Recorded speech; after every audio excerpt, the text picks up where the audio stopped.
Assalamualaikum warahmatullahi wabarakatuh. Perkenalkan, nama saya Erisa Fitri. Saya dari kelas 11 IPA 3. Di sini saya akan mempresentasikan tentang pemanasan global. Untuk yang pertama, saya akan menjelaskan terlebih dahulu apa itu pemanasan global.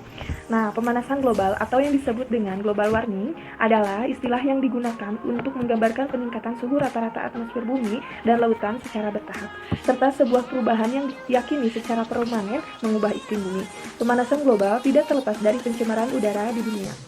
Volume peningkatan karbon dioksida dan gas rumah kaca lainnya yang dikeluarkan oleh pembakaran bahan bakar fosil, pembukaan lahan pertanian, dan aktivitas manusia lainnya diyakini sebagai sumber utama dari pemanasan suhu global yang terjadi selama 50 tahun terakhir.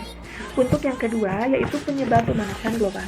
Penyebab pemanasan global terdiri dari berbagai sumber. Berikut faktor-faktor yang menyebabkan pemanasan global. Untuk yang pertama, emisi gas rumah kaca dan bahan bakar fosil. Yang kedua, gas metana oleh peternakan dan lahan pertanian. Yang ketiga, emisi karbon dioksida yang berasal dari pembakaran bahan bakar fosil sebagai pembangkit tenaga listrik. Yang keempat, emisi karbon dioksida yang berasal dari pembakaran gasolin sebagai bahan bakar alat transportasi. Yang kelima, penebangan liar yang disertai dengan pembakaran lahan hutan. Yang terakhir yaitu yang keenam, penggunaan CFCs dalam refrigerator atau pendingin.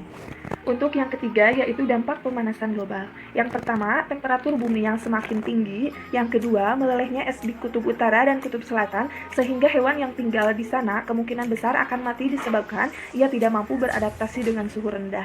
Yang ketiga, rusaknya ekosistem laut, terutama terumbu karang, karena sebuah laporan tentang terumbu karang yang dinyatakan bahwa dalam kondisi terburuk, populasi karang akan hilang pada tahun 2100 karena meningkatnya suhu dan pengasaman laut.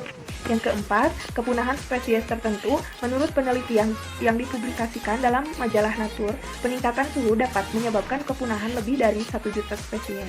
Yang kelima, kekeringan. Dengan lahan yang kering, tidak ada air di mana para petani tidak akan bisa menanam padi dan akibatnya terjadi kegagalan panen besar-besaran. Dengan tidak adanya bahan makanan pokok, maka manusia akan kelaparan dan itu mempengaruhi kelangsungan hidup umat manusia. Nah, yang keenam, munculnya wabah penyakit.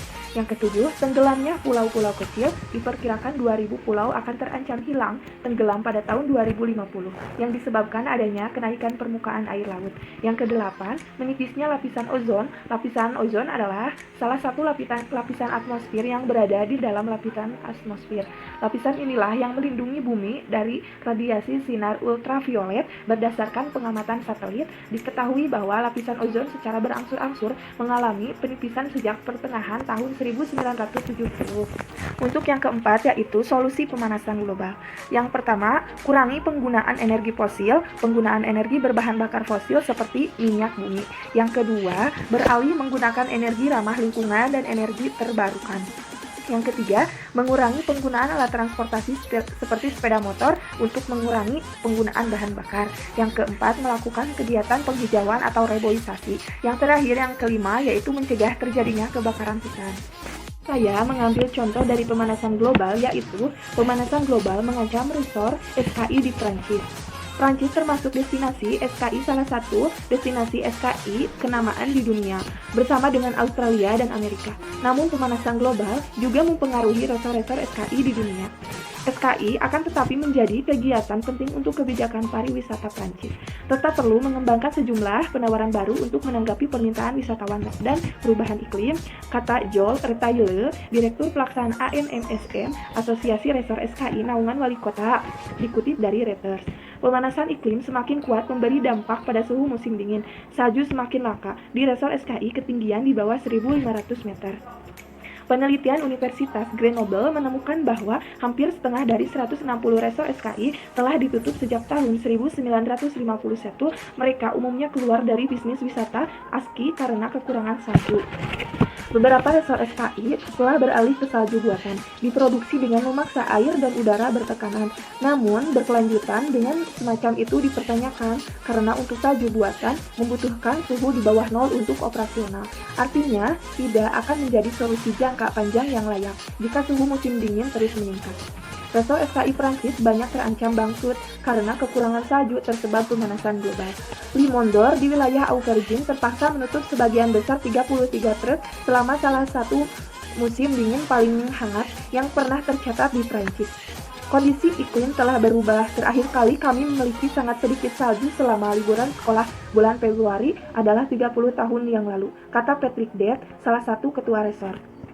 Resort SKI Prancis banyak terancam bangkrut karena kekurangan salju tersebab pemanasan global. Limondor di wilayah Auvergne terpaksa menutup sebagian besar. Nah, untuk yang terakhir yaitu dampaknya, seiring dengan tingginya suhu permukaan bumi, salju abadi di beberapa kawasan pegunungan Eropa mulai mencair. Dampaknya pun sampai hingga di aspek pariwisata global.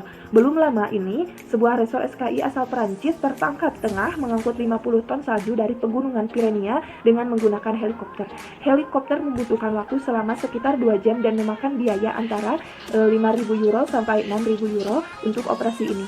Pihak pengelola mengaku tidak memiliki pilihan lain karena resort SKI ini telah benar-benar kekurangan salju sehingga terancam tutup. Operasi pengangkutan ini terpaksa dilakukan agar tetap buka dan dapat melindungi 50-80 pekerja yang menggantungkan hidupnya pada resort SKI. Pengangkutan salju tersebut sempat membuat marah sejumlah ahli ekologi setempat.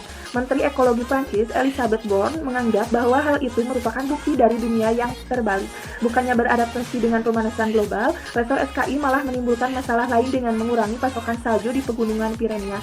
Berikut adalah gambar ketika resort SKI tengah mengambil salju dari pegunungan Pirenia dengan menggunakan helikopter. Di sini bisa dilihat, di sini helikopter telah mengambil salju dari pegunungan Pirenia. Di sini proses penurunannya. Baik, terima kasih atas perhatiannya. Mohon maaf bila ada kata yang salah dan kurang tepat. Di sini saya mengundurkan diri. Jangan lupa untuk like, komen, dan subscribe-nya. Terima kasih. Assalamualaikum warahmatullahi wabarakatuh. Bye.